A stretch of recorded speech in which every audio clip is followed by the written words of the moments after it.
Voilà. Bonsoir. Et donc, il y a deux parachiotes cette semaine. Behar et Bechukotai. On a des doublés ça fait quelques temps. Et Behar, Bechukotai finissent le livre de Vaïkra. Alors, elles ont quelque chose de particulier, ces deux parachiotes, qui font qu'elles sont reliées. C'est que, d'abord, elles commencent par un passouk qui dit Dieu a dit à Moïse au mont Sinaï. Alors qu'on n'est pas du tout au mont Sinaï, là. On est dans le Ohel Moed. Ils ont déjà construit le Mishkan. N'est-ce pas. Et à la fin des Bechukotai, il y a écrit Ele hamizvot asher tzivanu et Moshe, el bnei Israël, behar Sinai.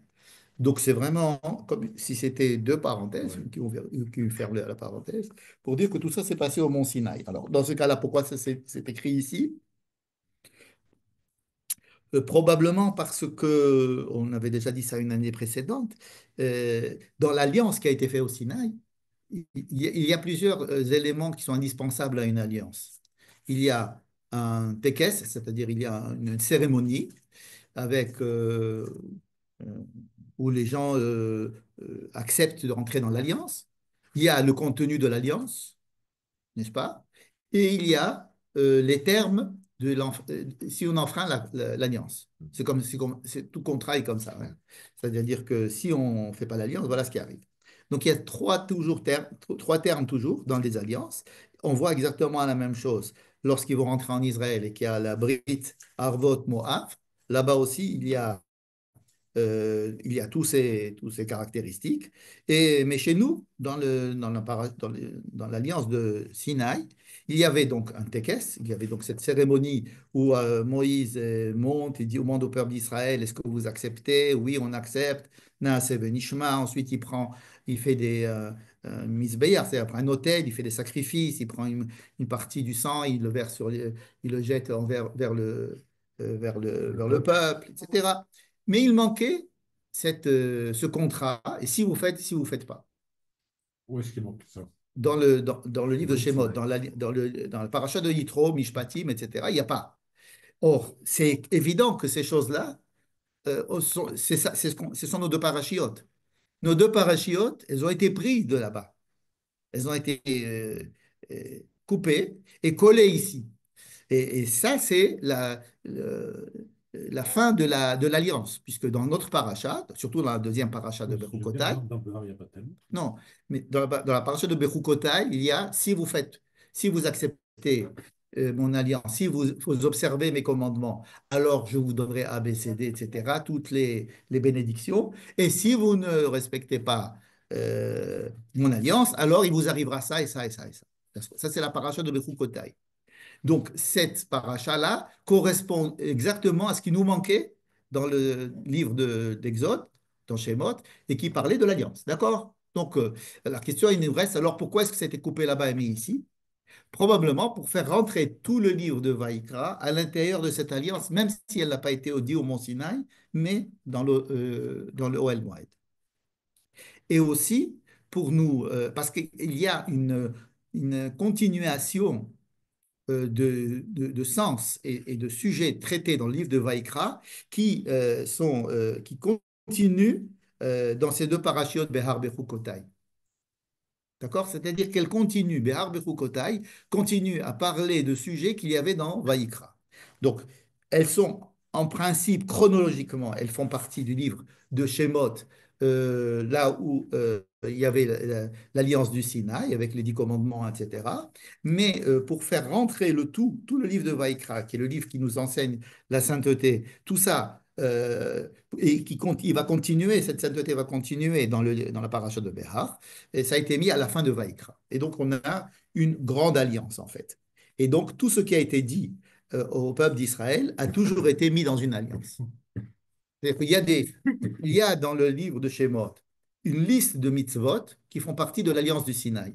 Il y a dans le livre de Devarim une liste très longue de mitzvot qui font partie de l'alliance qui a été faite à Avot Moav, juste avant d'entrer en Israël. Mais la grande liste de mitzvot qu'il y a dans le livre de Vaïkra, elle ne fait partie ni de cette alliance, ni de cette alliance. D'accord? Donc, en mettant la fin de l'alliance à la fin du livre, il raccroche tout ce qui a été écrit dans le livre de Vaïkra dans cette alliance du Sinaï. n'est-ce pas? Et comme ça, nous avons donc deux grandes alliances, l'alliance du Sinaï et l'alliance de Harvot Moab. Bien. Alors, ceci étant, euh, de quoi parlent les parachiotes? La première paracha, c'est la paracha de Béhar. Elle nous parle de la mitzvah de la Shemitah. De la Shemitah. Ensuite, elle nous parle de la mitzvah du Yovel, le jubilé. D'accord? Donc, on va dire quelques mots sur la Shemitah et le jubilé. N'est-ce pas? Ensuite, nous passons à la paracha de Bechukotai. Et dans Bechukotai, il y a, comment commence Bechukotai? Si vous suivez mes commandements, alors il y aura la bénédiction. Et sinon, il y a la malédiction. Donc ça, on va en dire aussi quelques mots. Et je voudrais aussi rapporter quelque chose que j'ai appris cette semaine et qui était pour moi d'un grand apaisement, parce que j'avais toujours cette question dans ma tête, c'est qu'à la fin de la paracha de Bechukotai, donc après les bénédictions et les malédictions, on a l'impression que c'est tout, le livre est fini, voici les mitzvot, voici tout ce que je vous ai dit, etc. Donc ça, on a vraiment l'impression d'avoir fini tout le livre, après les bénédictions et toutes les malédictions. Euh, je vous dis le dernier vers. Ele hachukim ve'amishpatim ve'atorot asher natan Adonai beno ben ben Israël behar Sinai beyad Moshe. C'est la conclusion du livre, et la conclusion de l'Alliance, et la conclusion de tout. Et alors là, il y a le chapitre 27 qui va clore donc le livre, le chapitre 27, on a l'impression que c'est je sais pas, un petit rajout, quelque chose comme si on ne savait pas où le mettre. Et de quoi il parle? De la valeur, les arachim, ça s'appelle les arachim, c'est-à-dire la valeur. La valeur de chaque personne selon son âge et son sexe. Ensuite, la valeur d'un terrain, la valeur d'une maison, la valeur d'un champ, la valeur d'un animal. Pourquoi donner la valeur des choses? Ça, c'est la fin de Rokotai. C'est à la fin de Bechukotai. Oui. C'est ce qu'on appelle les arachim. Ça nous a l'air complètement détaché de tout ce qu'on a vu et on a vraiment l'impression qu'on ne savait pas où le mettre, on l'a mis à la fin. Et cette semaine, j'ai entendu un chidouche du Rav Tamir Hanot qui relie cela non seulement à la paracha de Béhar, mais qui le relie aussi à tout le livre de Vaïkra. On va en parler donc en dernière partie. D'accord? OK? Donc, si Mhm. ce n'est que pour ça, ça vaut le coup de rester. Ouais. Lui, il est parti. Ah, il est parti chercher un stylo parce que le sien a dû finir. C'est ça? Voilà. C'est ça, les comptables, ils écrivent trop. Alors, quelques mots à propos de la Shemitah. Hein, qu'est-ce que vous savez de la Shemitah? Bah, 7 jours, c'est la septième C'est année. la après 6 ans, on a une année qui s'appelle la Shemitah. Mais en quoi est-ce qu'elle consiste? Alors, il est interdit de travailler la terre. Oui, quoi encore?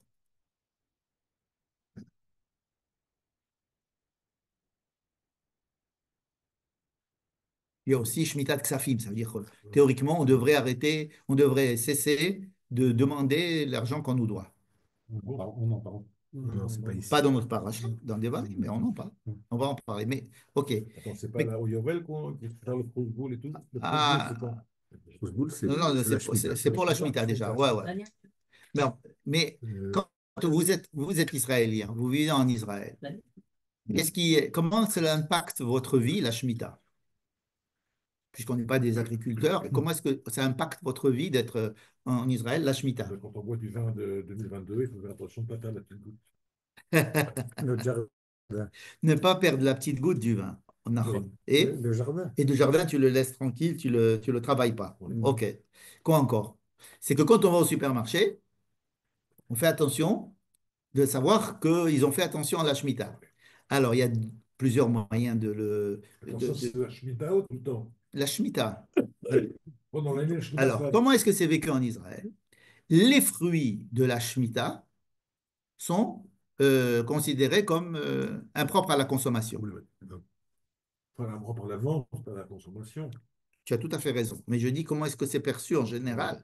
C'est-à-dire, on te dit, quand tu achètes un paquet de chips, tu vois derrière, tu dis, soyez tranquille, ces chips ne sont pas d'une année de Shemitah. Ah oui, non, tout le temps, il y a ça. Il y a toujours écrit, les lo chashash, orla, tevel, Ouais. shvi'it. Ça s'appelle shvi'it.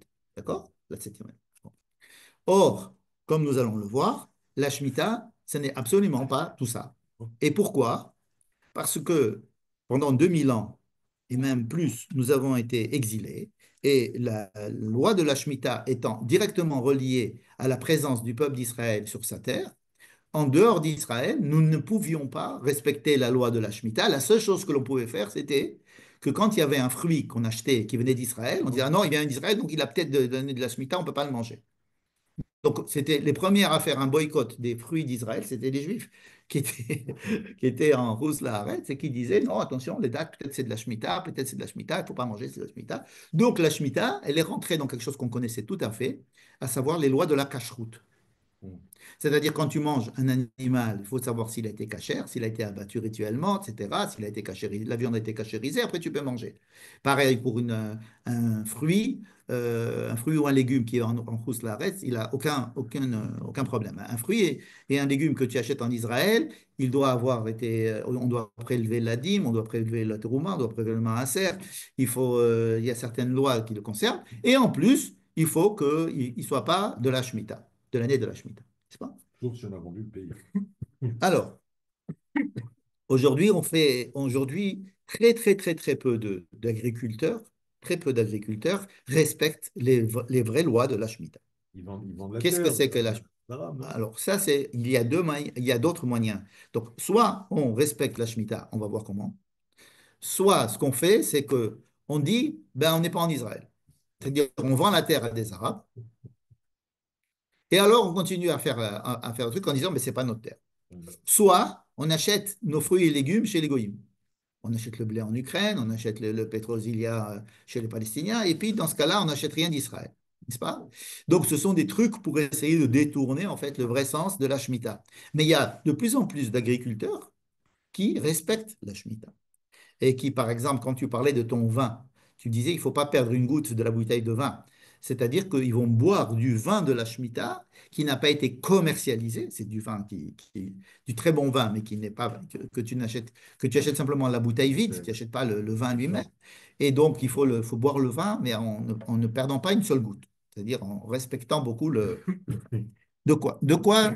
Alors, revenons à notre texte, à la paracha, et qu'est-ce que c'est que la Shemitah?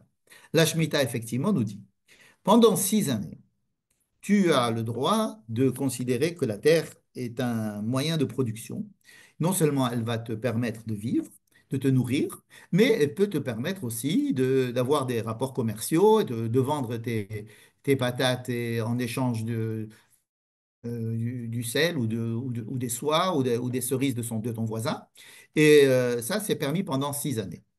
Le problème, c'est que pendant ces 6 années, à force de considérer ta récolte comme un bien financier, tu vas oublier, tu vas perdre le contact, le réel contact qu'il faut que tu aies avec la terre, c'est-à-dire le respect de la terre, le respect des fruits, le respect de la nature, etc. À force de rentrer dans le système du commerce et de l'industrie, on va perdre le contact avec le sens profond de la nature et on risque même de à la fois dévoyer la terre, dévoyer la nature et dévoyer notre rapport que nous devrions avoir avec la nature. Parce que le rapport que nous devons avoir avec la nature est une exigence de la Torah. Donc voilà le principe de base. Une année, tu dois arrêter de considérer ton arbre ou ton verger comme un moyen de production et tu vas manger tes fruits et permettre à tout le monde de manger tes fruits. Ça veut dire qu'on fait un communisme, après avoir fait 6 années de capitalisme, on fait une année de communisme intense, c'est-à-dire de vrai communisme. On a le droit de Ça le veut dire, récolter, mais pas de le vendre, c'est tout le ça? monde a le droit de récolter, tout le monde a le droit de manger, on n'a pas le droit d'en faire du commerce. On n'a pas le droit d'en faire quelque chose de moins apprécié, enfin de moins naturel De que le fruit lui-même. transformer. On n'a pas le droit de faire de la confiture, Ah si bon? on peut manger ça normalement.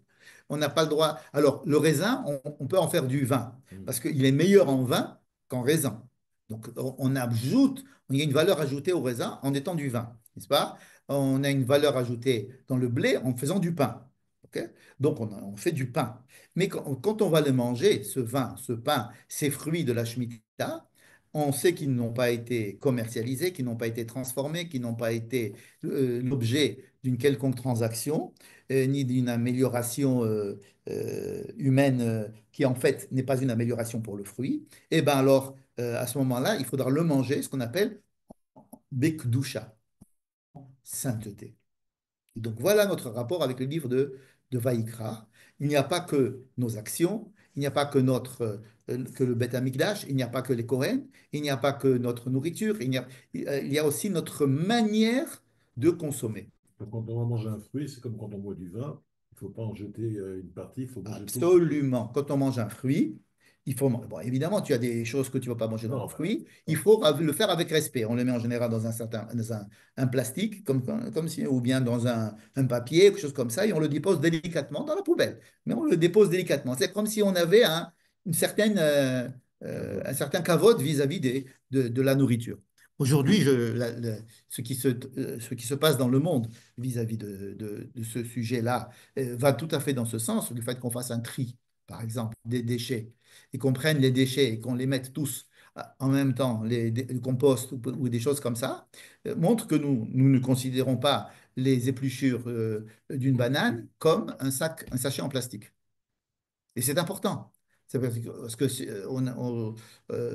on considère l'épluchure d'une banane comme un sachet en plastique, ça veut dire simplement un emballage de la consommation, alors dans ce cas-là, on ne respecte pas la nature et on ne prend pas tous les bienfaits de ce respect-là pour notre âme à nous. Bien. Donc, si vous voulez, la Shemitah, elle a un côté vert, naturel, bio, Bio, ouais. respect de la nature, ancestral, hein, ancestral vraiment, et qui est extrêmement utile de nos jours si seulement on savait lire la Torah et qu'on n'avait pas transformé tout ça dans des interdits absurdes Mm. et des, et des lois de cacheroute. Ce n'est pas du tout des lois de cacheroute. Manger un fruit de la Shemitah, bikdusha, c'est-à-dire c'est manger quelque chose d'extrêmement élevé et on revient à la nature. Ça, c'est un point. Deuxième chose, le fait, alors on dit que c'est pour le bien de la terre. C'est pas tout à fait vrai. Parce qu'une jachère, en général, on prend un grand champ et puis on paye une partie en jachère, et une autre partie en jachère, une autre partie en jachère. On ne fait pas tout à la même année. C'est-à-dire, il n'est pas logique, si c'est pour faire reposer la terre, de la faire reposer entièrement pendant une année durant dans toutes les récoltes.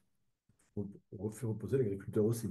Alors là, c'est plus donc il y a une idée de que tout le monde participe en même temps à cette C'est comme le expérience. Shabbat. On pourrait dire, je ferme mon magasin Exactement. tel jour, je ferme Comme mon le magasin. Shabbat.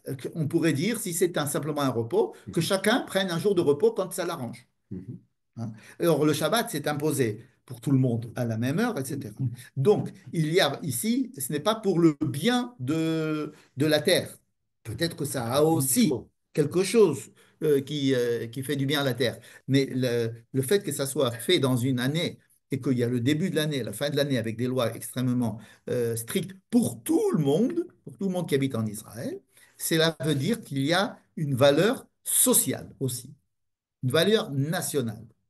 Dans le sens où, mm, j'ai, imaginez que j'ai travaillé dans mon champ et que au moment de récolter, tout le monde peut venir récolter, même celui qui n'a pas travaillé dans mon champ. Ça demande un effort quand même, Mhm. un effort, et c'est pas que ils vont me dire merci ou bien je vais leur donner des cadeaux. Hein. C'est pas comme si tous les ans je donnais le maaser au Cohen, par exemple, j'amène au Cohen, je dis tiens, c'est à toi que je vais donner la trouma. J'appelle le Lévi, je lui dis tiens, c'est à toi que je donne le maaser. J'appelle un pauvre, c'est toi qui m'as le maaser. Là, c'est les gens, ils rentrent, ils me disent pas bonjour, ils me disent pas au revoir, ils rentrent, c'est à eux aussi. C'est très différent. C'est le glanage, comme le glanage. C'est le glanage, mais des fruits. Le glanage, c'est qu'on prend ce qui est tombé, qui n'a pas été ramassé par le propriétaire. Quand on va glaner, les glaneurs, ce sont ceux qui viennent. Après la cueillette. Après la cueillette, tout ce qui reste, on glane. Mais là, c'est a priori, ils viennent prendre les bons fruits et ils prennent les bonnes choses. Et ils vont même pas me demander la permission. Oui. C'est que tout appartient à tout le monde. C'est comme si on avait un compte en banque Mhm. généralisé. Ça veut dire que n'importe qui peut prendre l'argent de n'importe qui, de quel compte en banque. Imaginez ça, ça nous Sympa. paraît impensable. Oui, mais c'est comme ça. Pourquoi c'est pas comme ça? Le compte en banque, c'est pas. Non, mais en Israël, les gens, ils vont pas dans les champs quand ils Bah, ils veulent pourraient. récolter. Non, ça devrait. Ah, ça devrait.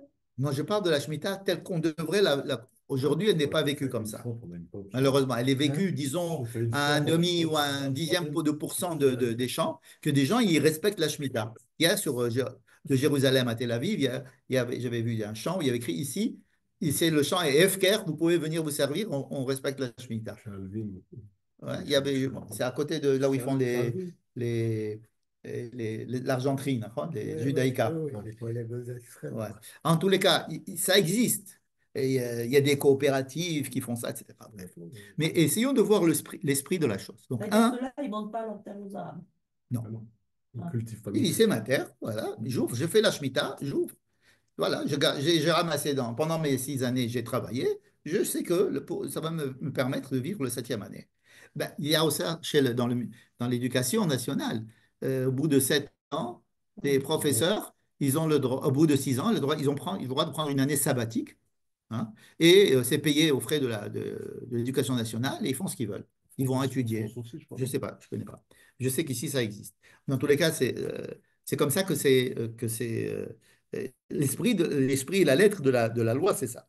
Donc, un, c'est pour que j'ai un rapport avec la nature, que je remette le compteur à zéro au niveau de mon rapport à la nature. Bien. Deuxièmement, il y a un côté social, puisque tout le monde, on se sent tous partie de la famille. Hein, dans mon champ, si mon fils il va dans mon champ, il va prendre une orange, je vais rien lui dire, c'est à lui. Eh ben, si mon voisin aussi, eh ben, et si l'autre, tout le monde, il faut que ça va imprimer une certaine communauté de biens, une communauté extraordinaire entre tous les gens c'est tous les gens qui dans le kibbutz vont manger le manger du kibbutz. Hein, bien que voilà, donc il y a un côté communautaire. Troisièmement, il y a c'est dit dans la paracha textuellement, la terre appartient à Dieu. Donc la terre appartient à Dieu. En fait, quand tu étais propriétaire de la terre pendant 6 ans, c'était moi qui t'ai permis d'être propriétaire de la terre pendant 6 ans. Et la 7e année, qu'est-ce que tu fais? Ben, tu arrêtes d'être propriétaire. Hein. C'est que la notion de propriété, et elle est limitée. Euh, la notion de propriété en général dans la Torah est extrêmement bien encadrée parce elle a il y a beaucoup de problèmes qui peuvent découler d'une trop grande euh, impression de possession et de capitalisme. Un capitalisme outrancier, sauvage, détruit l'homme, l'être humain lui-même. Donc il dit, c'est à moi, c'est moi je suis mon compte en banque, je gagne tant, voilà mon chiffre d'affaires, c'est moi je suis ça, moi c'est mon champ, c'est ma propriété, etc. Bon, après, ça peut me permettre de donner aux gens, de faire de donner de l'argent dans des galas et de montrer que je suis très généreux. Mais à la base, c'est moi qui suis propriétaire. Alors, la propriété, c'est quelque chose qui peut amener la personne à être, à avoir des midotes, des qualités d'âme qui vont être défectueuses à cause de ça. C'est pas la même chose que la première chose que tu as dit, prendre ses distances par rapport à la Terre. Les distances par rapport à la Terre, oui, mais la première chose que j'avais dit que le but, c'était l'écologie. C'est-à-dire Ah, le l'écologie. rapport à l'écologie en tant qu'écologie, en tant que nature, respect de la nature. Savoir que je ne vais pas utiliser la nature à mon détriment ou au détriment de l'humanité ou au détriment de la nature elle-même. La première loi qui a été donnée à l'homme, je vous rappelle dans la Torah, enfin, oui, dans la Torah, première loi, c'était quand Dieu a mis Adam dans le jardin d'Éden, il l'a mise pour les Rovda ou le Shomra, la travailler et la respecter. Respecter quoi? La nature. Donc, les Rovda, ça on sait faire très bien, les Shomra, beaucoup moins. Donc, la travailler, en faire une production, en tirer profit, ça on sait, mais les Shomra, on le sait beaucoup moins. Alors, la Shemitah nous ramène. Deuxièmement, une valeur sociale et de fraternité et d'humanité maximum. Troisième, c'est de dire que la terre appartient à Dieu. Alors, c'est pour nous créer un décalage entre moi et possession, ma possession. C'est-à-dire une impression que cela m'appartient peut dévoyer mon rapport à la chose. C'est sûr que ça dévoile le rapport à la chose à partir du moment où l'appartenance, elle est exclusive et qu'on en fait, on en fait quelque chose d'égoïste et de destructeur en fait, même vis-à-vis de la chose que l'on possède. Et donc, cette distance vis-à-vis de ma possession, je la vis une fois tous les 6 ans en disant, c'est pas à moi. Pourquoi est-ce que je dois laisser ouvrir mon portail? Pourquoi est-ce que mon champ peut être FKR? Il est parce qu'il est plus à moi. À qui il est? On peut dire il est à la société? Non, on ne dit pas il est à la société. Il est à Dieu.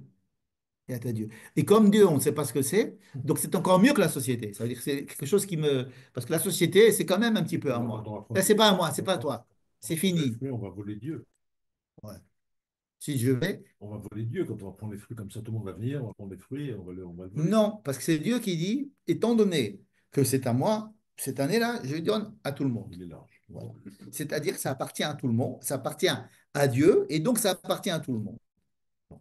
Et ce rapport à Dieu, c'est un rapport qui dit que la terre, et je parle de la terre d'Israël, évidemment, il n'y a pas de Shemitah en dehors de la terre d'Israël. C'est une des caractéristiques de la terre d'Israël. Il y a dans la terre d'Israël une obligation du peuple d'Israël sur sa terre à avoir un comportement particulier sur cette terre, pas simplement vis-à-vis des fruits et des légumes, mais vis-à-vis des comportements sociaux, des comportements moraux, des mitzvot vis-à-vis de Dieu, qui vont conditionner le fait qu'il pourra continuer à habiter cette terre. Et donc, Dieu est propriétaire de la terre dans le sens où le comportement du peuple d'Israël sur sa terre régit sa présence ou non et le bonheur ou pas qu'il peut avoir sur cette terre. Vous commencez déjà à comprendre le rapport qu'il y a avec la paracha de Bechukotai, qui va dire si vous respectez mes mitzvot, alors je vous donnerai de la bracha. C'est quoi la bracha?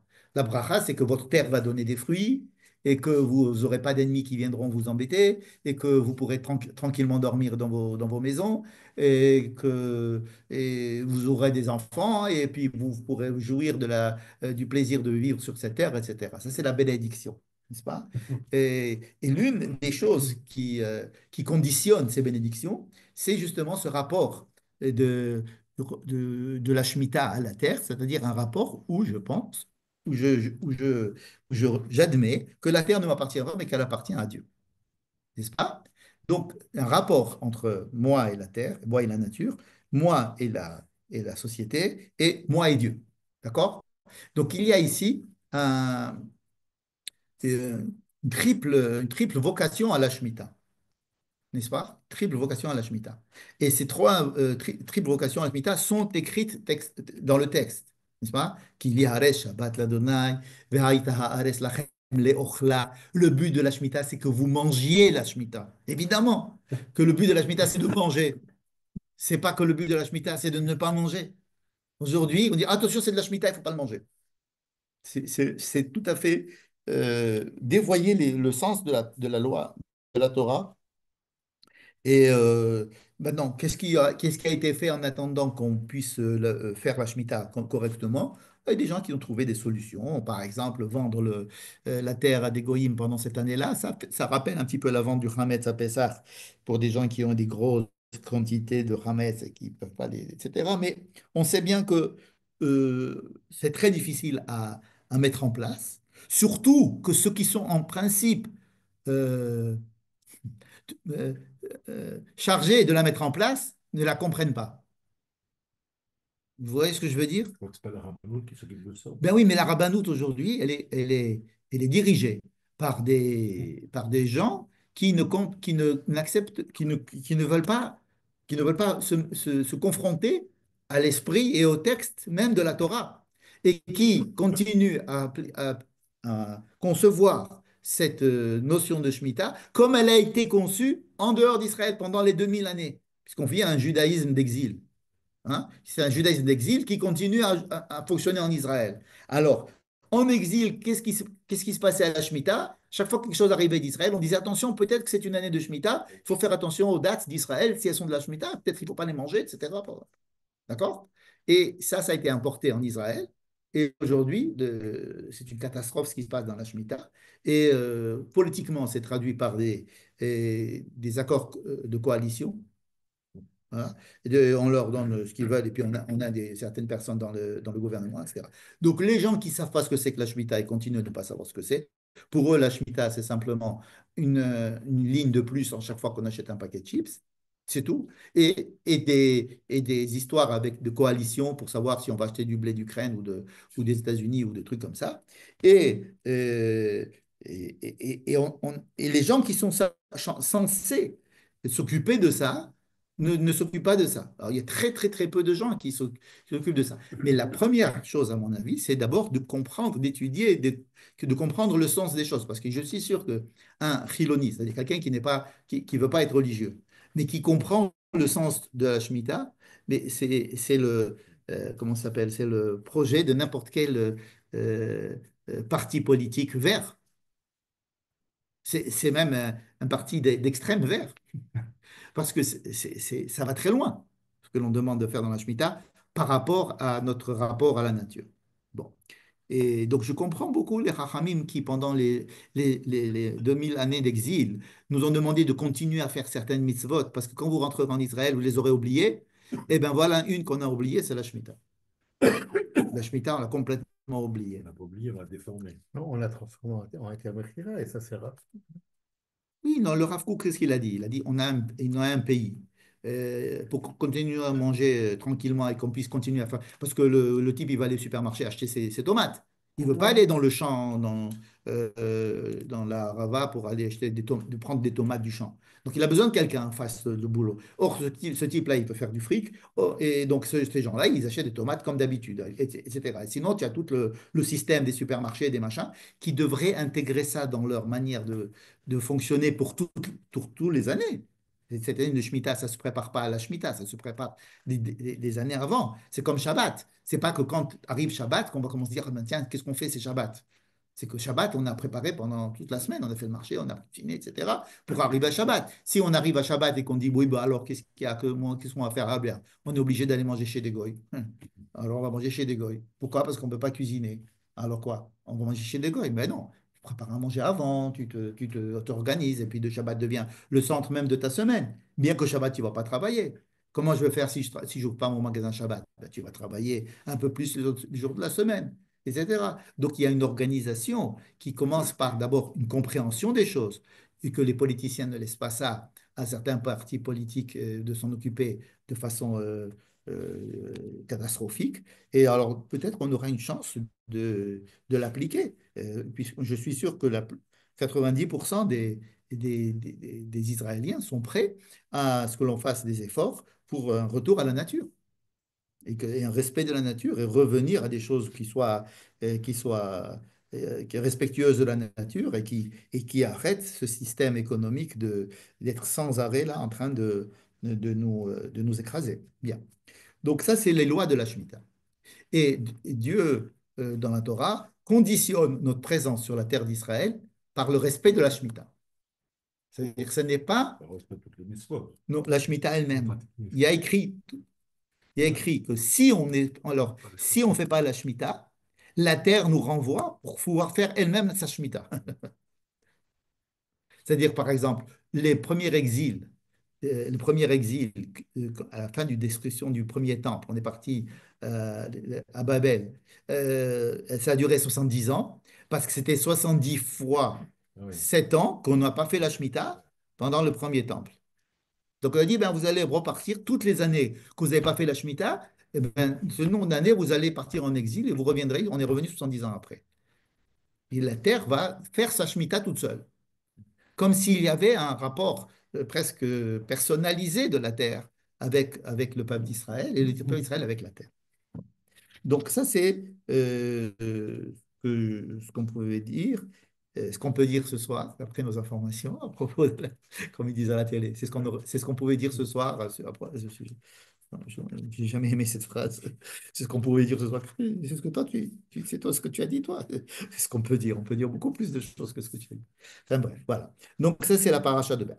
Le Yovel, c'est le jubilé tous les 50 ans. C'est impraticable. C'est tellement, d'une exigence telle qu'on se demande si c'est faisable. C'est quoi? C'est qu'en plus de toutes les lois de la Shemitah qui sont faites dans la 40e, 9e, la 49e année, puisque c'est un multiple de 7, tous les 7 ans on fait la Shemitah. Mais la 50e année, donc l'année d'après la Shemitah, on doit encore faire une Shemitah, mais avec libération de tous les terres, libération de toutes les propriétés, libération de tous les esclaves. Libération, c'est-à-dire on remet la société dans tout, à tous ses niveaux à zéro. Ouais, telle qu'elle était quand on est entré en Israël. Voilà, exactement. C'est-à-dire que On rentrait. la tribu Ouais, c'est ça. de Issachar qui devait avoir telle parcelle, Super. et le type, il a été obligé de vendre sa terre parce qu'il n'avait pas de quoi bouffer, etc., revient à la famille du départ. Et les esclaves ne sont pas libérés au bout de 7 ans? Non, les, non, non. C'est mais pas une Shemitah. Les 7 ans, ça ne compte pas d'après la Shemitah, ça compte par rapport Au début du au travail. début du moment où il est devenu esclave. Ah oui, Donc, et alors, si un esclave dit je ne veux pas partir à 7 ans, on lui perce l'oreille. on lui perce l'oreille et il est libéré au Yovel. Non, Donc, au Yovel, de toute façon, il n'y a pas de discussion. Donc, on libère la possession des êtres humains, la possession des maisons, la possession des terrains, toutes les possessions. Tout redevient à zéro. Mais c'est vraiment qu'on remet les comptes à zéro. Tout à l'heure, j'avais dit pour le compte en banque que nos comptes en banque envers Vachav, ça veut dire notre compte courant est mis, est mis à la disposition de tout le monde. Mais là, c'est même notre PACAM et nos économies, tout est remis à zéro. C'est tout qui est remis à zéro complètement. Ça m'étonnerait beaucoup qu'il y ait une fois que ça a été, c'est pas remis à zéro. que ça a été, Faut le rendre à je sais pas qui. c'est-à-dire remettre à zéro. C'est-à-dire, même en Israël, vous savez, quand vous achetez une maison, vous l'achetez pour 100 ans en principe, ou un terrain. D'accord. Il y a quelque chose comme ça de, vous n'êtes jamais propriétaire complètement. Alors quand on vend une terre, on ne le vend pas, la terre, on ne vend que les récoltes jusqu'au Yovel. Ça veut dire que si je suis à 1 an du Yovel, je te vends la terre à un prix, un tout petit prix. Mais si je te la vends une année après le Yovel, je te la vends 50 fois plus parce que je sais que tu pourras t'en servir pendant 50 ans, tu vas avoir des récoltes, tu vas avoir 49 récoltes, par exemple.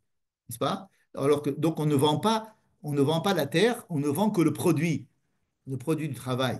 Et donc, c'est pour ça. Maintenant, tout ce rapport extrêmement exigeant et qui est demandé au peuple d'Israël envers sa terre ne peut se faire que si la majorité du peuple d'Israël est sur sa terre. Ça, c'est une condition sine qua non. Tant que la majorité du peuple d'Israël qui vit dans le monde ne se trouve pas sur la terre d'Israël, les mitzvot de Shemitah ne sont que midérabanan. Ça veut dire qu'elles ne sont faites que pour pas qu'on oublie. Là, pour les laisser là-bas, faut tout Ah, partir. pas le Yovel seulement. Même la Et le Shemitah, Yovel ne le peut être aussi. compté qu'à partir du moment où on fait la Shemitah midéoraita. Oh là là. Donc, dans tous les cas, le ça n'a pas Yovel, un effet. de Jamais. Yovel, c'est sûrement pas, c'est sûrement au moins dans 50 ans. Si ce n'est, il faut que, on est prêt, hein, on est proche hein, Ouais, du la fait que majorité.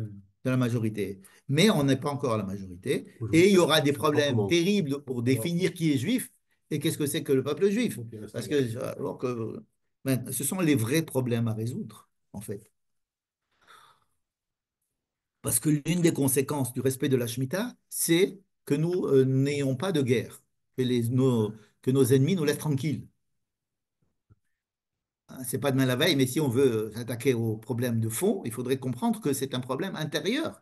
Parce qu'il est écrit dans la paracha de Bechukotai, tout ce qui se passe et ce qui s'est passé dans l'histoire d'Israël par rapport au peuple d'Israël. C'est fou comment c'est détaillé, alors qu'à l'époque, c'était pas encore, ils n'étaient même pas encore entrés en Israël. On décrit les malheurs qui vont s'abattre sur Israël s'ils ne respectent pas, entre autres, la Shemitah et le Yovel. Et tout ça, ça a été effectivement réalisé. En détail, ça tout a été Est-ce que c'est les réalisé. clalotes ou la merde Les entre son brachot, fils, les clalotes terribles, c'est dans le C'est Berkoutaï, non, c'est dans le Kitab. dans la Essentiellement. Chachit des Berkoutaï. les prochaines. Mais non, ici, c'est surtout lié à la Shemitah. De toute façon, on va les lire, hein, vous allez pas, on ne va pas y couper, on va les lire. Alors, à propos des bénédictions et des malédictions, il y a beaucoup plus de malédictions que de bénédictions. Et alors là, ça étonne tout le monde. On se dit, bon, dans un contrat, tu me dis, bon, voilà ce que je vais gagner, voilà ce que je vais perdre. Alors, J'ai entendu un cours du Rav Tamir Grano très intéressant à ce sujet qui voulait démontrer qu'il y avait plus de brachot que de klalot.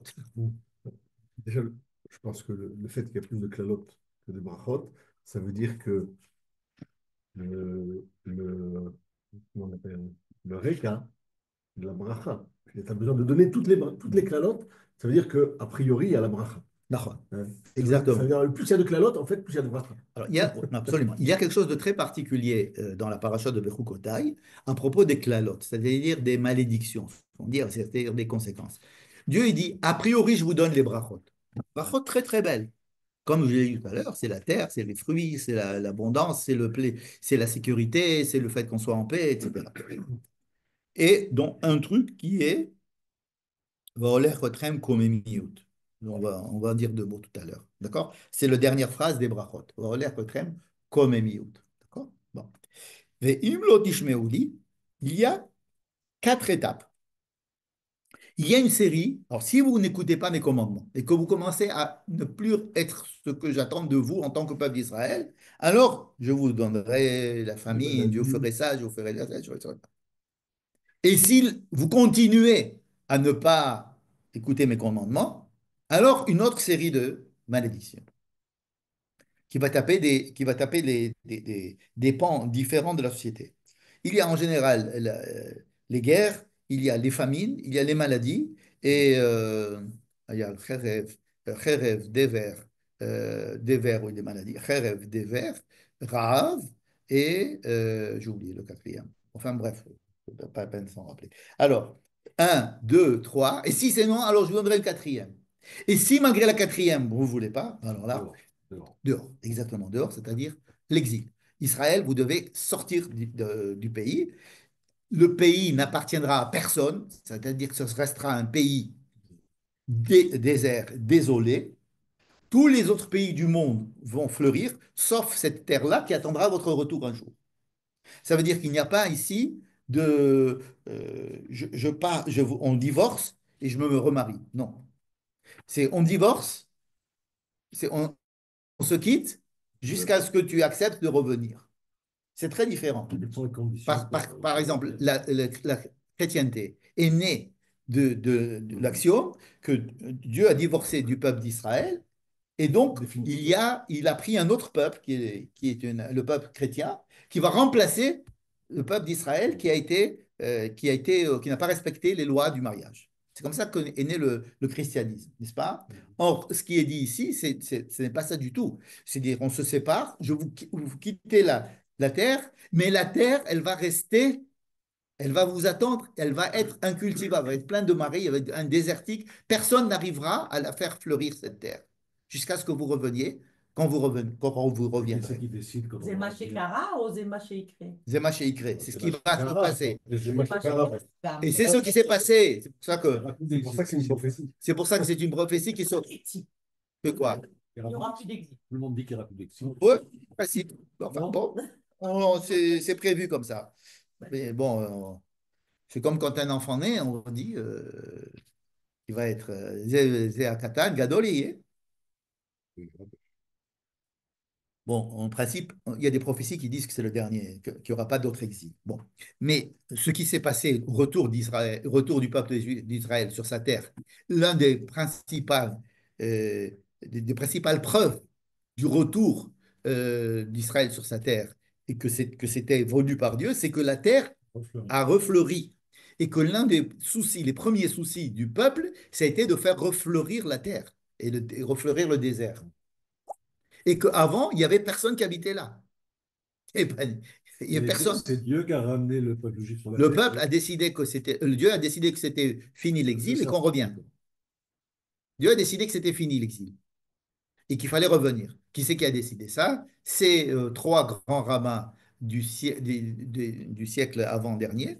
C'était le Baal Shem Tov, chef de file des Chassidim, le Gaon de Vilna, chef de file des Litaïm, des Mitnagdim, et le Ohr HaChaim HaKadosh, qui est le chef des Séfaradim. C'est eux qui ont décidé que maintenant, Ils, Dieu se a sont, dit, ils, faut- se- ils ont tous en même temps déclaré par prophétie que c'était fini. Il y avait pas d'SMS ni rien du tout. Et les trois ont décidé à ce moment donné. Et puis, donc, il y a les élèves du Gaon de Vilna sont montés en Israël. Le Rav Chaim Akadosh, il est monté lui aussi en Israël.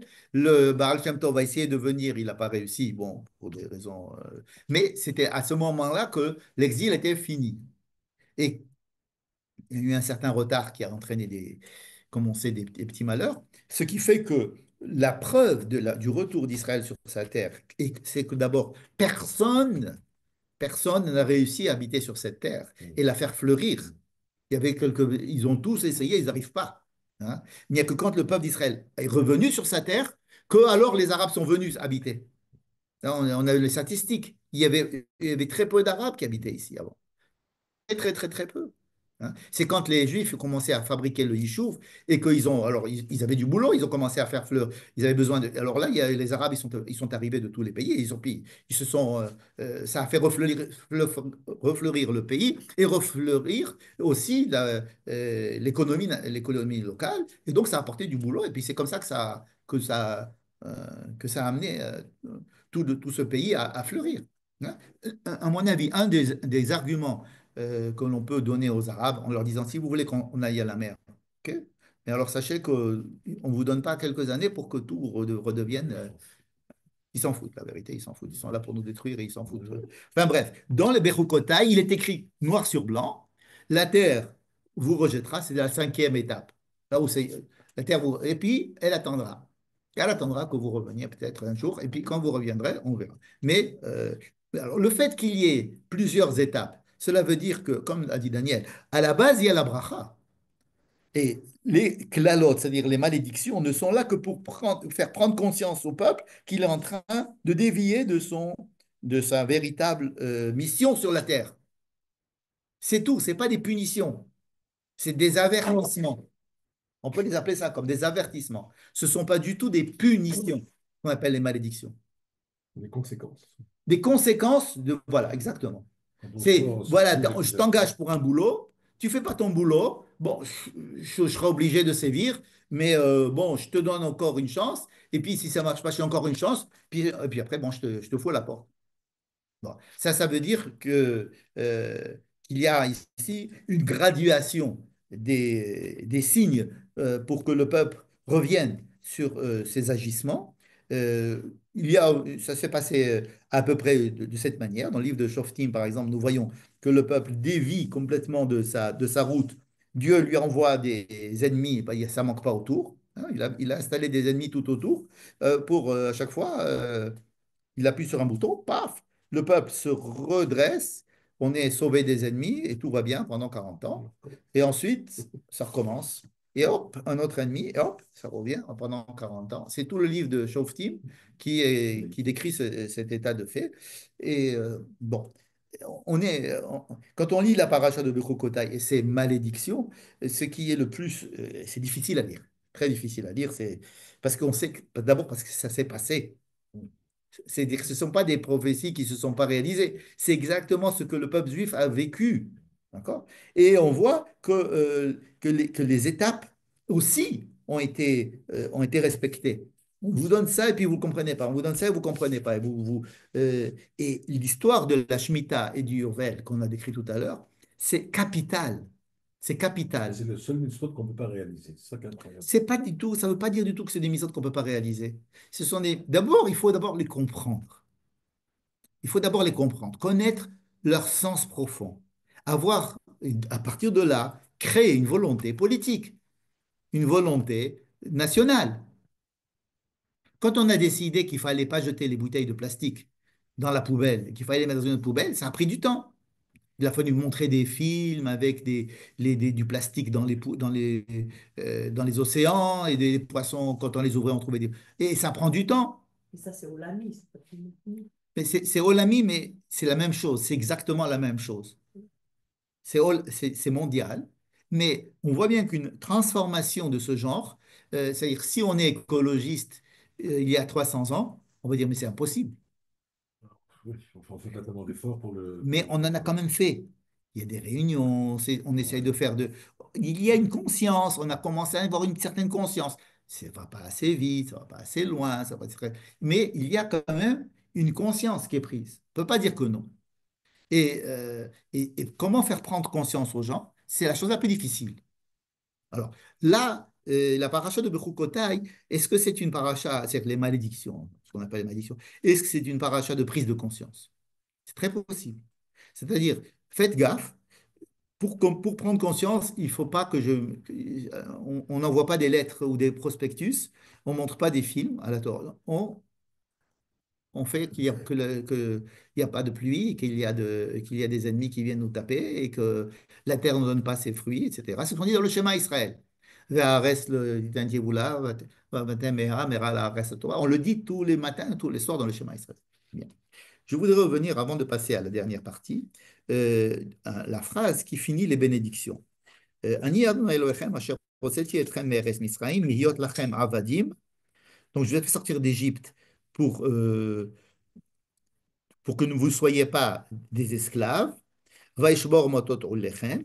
J'ai cassé vos chaînes. Et va olech etchem kome miyut. Je vous ai fait aller, marcher, kome miyut, debout. Kome miyut, ça veut dire debout. Mais ça veut dire debout, bout. Il y a kome miyut. La koum, c'est se lever. Mais pourquoi de même? Gome miyut. Alors il y en a qui disent shte komot. Alors qu'est-ce qu'il dit Rashi? Ça va être difficile de dire Rashi avec un œil. Oui, il y avait une blague avec le commode. Ouais, il y a shte komot. Ouais, alors, très très. Kome miyut, j'arrive pas avec un seul œil. Non, juste avant. Tous les verbes qui ont la lettre du milieu qui est un vav, dans certaines déclinaisons, la dernière lettre se répète. Donc Ouais. ça fait partie de la. C'est comme si Mais le Midrash utilise ça pour dire j'étais commode. Bon. Bekoma zekoufa. Voilà. Rashi, il a dit que deux mots. Bekoma zekoufa. Comment il a dit l'autre, De Gaulle, un peuple sûr de lui. Fier et dominateur. Sûr de lui et dominateur. Bekoma zekoufa. Zekoufa, c'est droit. Droit. Bekoma zekoufa. Je crois que Zakouf, c'était quoi? Non, Kafouf. Non, Kafouf, ouais. Zokef, Zakouf, c'est. Kafouf et Zakouf. Zokef, Alors, Kafoufim. il y a ici une autre grande discussion à propos de la manière dont on doit se comporter. Est-ce qu'on doit être Be'achna'a, c'est-à-dire humble Dans la vote, je crois qu'il y a marqué qu'il faut marcher. alors il faut être Ça dépend devant qui. ou alors est-ce qu'il faut être Zakouf? Ça dépend devant qui. Le Goufo chez Lignan. Pardon? Le Goufo. Le Goufo chez Lignan, quand il faut. Alors, la Gemara dit, par exemple, tu dois être avec la tête élevée, mais avec le cœur en bas. D'accord? Ça c'est tout le temps. Voilà, comme miyut, on sait que la création d'État d'Israël s'est faite sur ce mot. Nachon, komemiyut. Nachon, il y a la atzmaout et il y a la komemiyut. Komemiyut, et on sait que l'une des caractéristiques du tsabar, c'était d'être fier, d'arrêter d'être le juif que l'on persécute et qui doit demander l'autorisation d'éternuer. Et là, on est et alors on se dit, ah, c'est pas bien, c'est pas juif d'être comme ça. Juif, c'est que celui qui courbe l'échine. D'abord, ça n'a pas été toujours comme ça dans l'histoire d'Israël. C'est vrai dans l'histoire de l'exil d'Israël. Mais 1500 ans de présence d'Israël sur sa terre d'Israël, ça ne s'est pas passé quand le peuple d'Israël courbait l'échine, au contraire. Et même, il y a même les Égyptiens ont utilisé des armées de juifs qui allaient combattre contre les pays du sud, qu'on s'appelle des trucs de guerre, des mercenaires. Comment on appelle ça en français? Des srirechéref, des mercenaires juifs, israéliens, qui venaient jusqu'à présent. Et même dans les pays d'Afrique, on appelle des mercenaires israéliens pour entraîner. Des Suisses juifs. Des Suisses juifs. Bref, en tous les cas, comme Miout, alors on dit, alors, décider, est-ce que le juif, il doit être avec Kobeleshin ou bien est-ce que le juif, il doit être comme Miout? On dit, à la fin des temps, vous serez comme Miout. Mais alors, comme Miout, alors, on rappelle que la position d'un juif en train de prier, c'est debout. C'est debout, avec les yeux vers le sol, le cœur vers le ciel, mais debout. Les musulmans, c'est qui se prosternent. Les chrétiens, c'est à genoux. Mais le juif se met debout. Mais pas debout par fierté, debout par responsabilité. hein, par responsabilité. Debout par responsabilité. C'est-à-dire avoir Dieu en face de soi en tant que, et se prendre ses responsabilités. Voilà ce que c'est comme Miyot. Koma Zekoufa, ça veut dire, c'est pas être hautain, c'est pas être grossier, c'est pas vouloir dominer le monde, c'est être responsable de la situation et d'affronter le monde et le rapport que j'ai au monde et le rapport que j'ai avec Dieu quand je suis debout. N'est-ce pas? Donc la Koma Zekoufa, c'est le contraire de la Havdout. Parce que l'esclavage, c'est rentrer dans un système où je laisse la responsabilité de ma vie entre les mains de mon maître. Il y a un côté assez agréable comme ça, de dire que c'est lui, je travaille, il y a un patron, moi je suis salarié, donc si ça va mal, c'est la faute du patron. N'est-ce pas? Tandis que là, c'est soyez chacun son patron. Soyez responsable de votre vie comme si c'était vous le patron de la vie. Et donc, ce rapport de Komemiout vis-à-vis de Dieu, c'est ce qui est le summum des Berachot. Des brachot. C'est le dernier mot des brachot. Komemiout. Ça veut dire que tout ce qu'on a dit tout à l'heure à propos de la terre ne m'appartient pas, euh, il faut quand même savoir partager, etc. Ne pas avoir un capitalisme trop important, passer du capitalisme pendant 6 ans à un communisme pendant un an. Et tout ça, c'est vrai, mais ça ne change pas que l'homme doit être responsable de sa vie et qu'il doit être debout vis-à-vis de Dieu. D'accord? Un petit point à propos de ce commémio. Et enfin, le dernier sujet, c'est la valeur des mots, la valeur des gens, la valeur des maisons, la valeur des terrains. Qu'est-ce que ça vient faire ici? On ne vaut plus grand-chose. Alors, à quoi ça? Hein, on voit. À notre âge, on ne vaut plus Est-ce que grand-chose. si tu as plus que 60 ans, Ben oui. ah non, tu ne vois pas grand-chose. Je- Ta femme vaut plus que toi. oui. Bon. Oui, je sais. Non, disons qu'elle vaut plus que ce qu'elle valait quand toi, tu valais moins. Quand toi, tu valais plus. Ça veut dire que la femme, La moins perdue. voilà, elle a moins perdu en âge. Bref. Et pourquoi est-ce qu'on nous donne la valeur des personnes, des maisons, etc. Il y a des nézek. Je me suis toujours posé la Pour question. les nézakim, savoir combien il faut rembourser, peut-être. Non, Entre autres. c'est pas ici une question de Nezakim. C'est pas si je Non, tue. non. C'est par exemple si Un j'ai. Éden, quelque chose comme ça. Alors, c'est la valeur que l'on doit donner au Beth Amikdash d'une personne. Mais pourquoi donner la valeur du Beth Amikdash d'une personne? Alors, il y a. Alors, le Rav Tamir Granot donne un éclairage qui m'a énormément plu. Je vous le transmets. Il dit que euh, tout le livre de Vaïkra parle du fait de la Kedusha des Kohanim, entre autres. Et les Kohanim n'ont pas le droit d'avoir de terre, ils n'ont pas avoir d'avoir et donc ils ne vivent qu'au détriment de ce que leur donne le peuple, n'est-ce pas? Au détriment. Au détriment. Pas à la grâce, pas au détriment, à la Bonne générosité, grâce. la bonne grâce du peuple, n'est-ce C'est pas? quoi ça, au détriment, justement?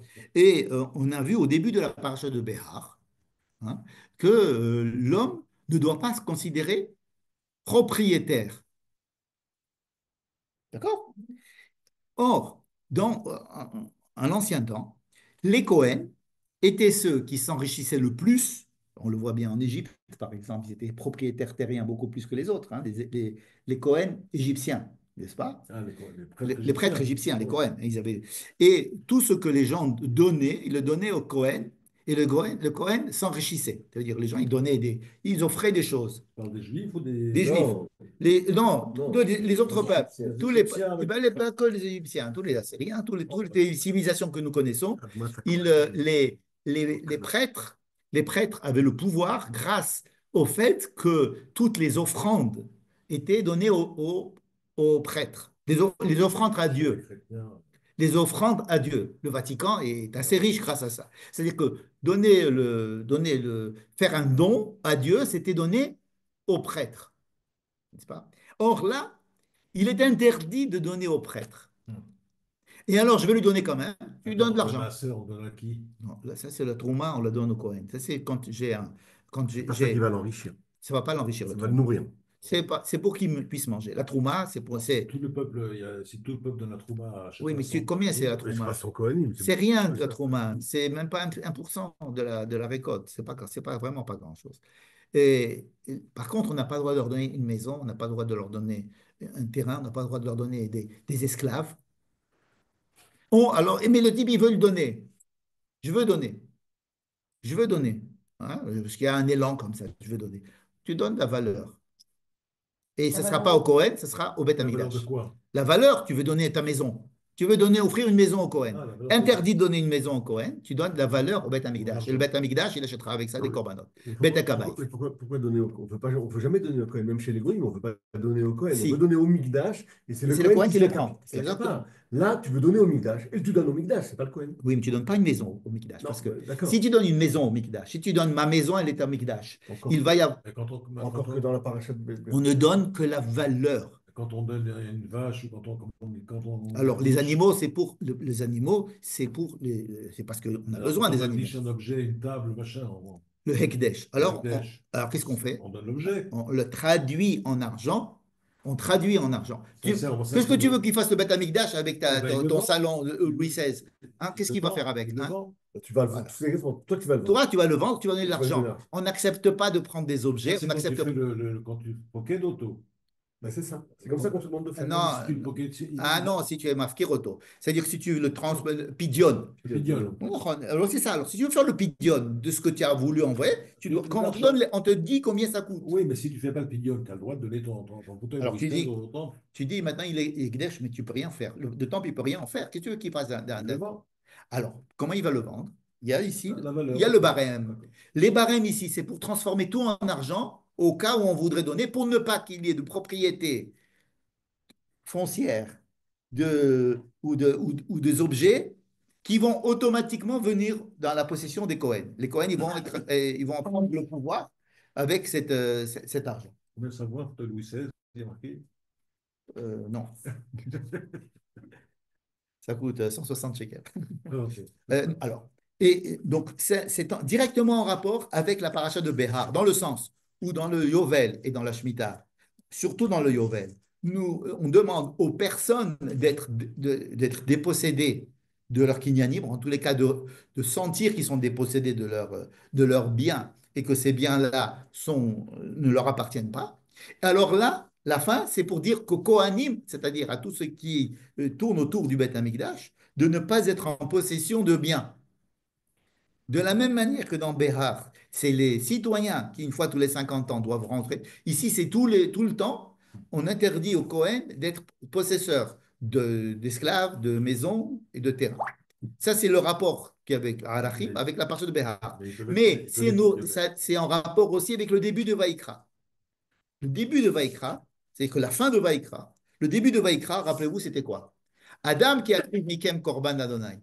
Si un jour quelqu'un il a envie de faire un sacrifice à Dieu, c'est comme ça que ça commence. Ce n'est pas des obligations les sacrifices à la base.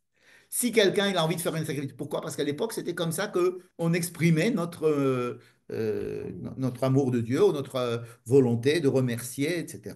Donc, qu'est-ce que tu fais? Dans ce cas-là, si tu veux faire un korban, eh ben, tu amènes uniquement ce genre de korban. Et si c'est comme ça, tu dois le faire comme ça, etc. Donc, il y a des lois pour amener des sacrifices à Dieu. Si tu as envie, les premières phrases du livre de Vaïkra, c'est Adam, qui yakriv mikem korban d'Adonai. Un homme qui a envie. C'est vraiment volontaire, c'est vraiment un don, c'est vraiment quelque chose qui n'est pas imposé, ce qu'on appelle korban nedava. Et ça finit exactement comme ça. Si vous avez envie de donner quelque chose, donnez-en la valeur uniquement, et cette valeur va aller sur les caisses du temple, qui ne va pas du tout rentrer dans la poche des Kohanim, puisque ce n'est que de l'argent, et ça servira pour acheter les sacrifices, pour nettoyer, pour faire le truc, etc. Vous voyez? Et je trouve que ça, c'est une explication de la présence de cette paracha des Harachim qui me manquait tout le temps. Et je suis très content de l'avoir apprise. Je ne sais pas si ça vous fait autant plaisir qu'à moi, mais je vous la transmets quand Ça me fait même. plaisir parce que ça te fait plaisir. Merci. Ça me fait plaisir que tu te fasses plaisir, parce que ça fait plaisir. Parce que c'est une question que la plupart des Mefarshim se sont posées. Qu'est-ce que fait cette paracha ici? Elle nous rattache à la paracha de Béhar et elle nous rattache au début du Sefer Vaïkra. Voilà. Passez une bonne semaine, qu'on entende des bonnes nouvelles. On n'a pas eu d'alerte. Baruch Hashem. Grâce à Dieu, qu'on entende des bonnes nouvelles. Il y a eu dans le Mertan. Oui, mais pas ce soir, pendant le cours. Ah. On a l'habitude pendant le cours d'abord. Voilà. J'espère que l'enregistrement cette fois-ci a marché. À bientôt. Et les fois, je fais ma. Merci beaucoup, merci beaucoup. Voilà.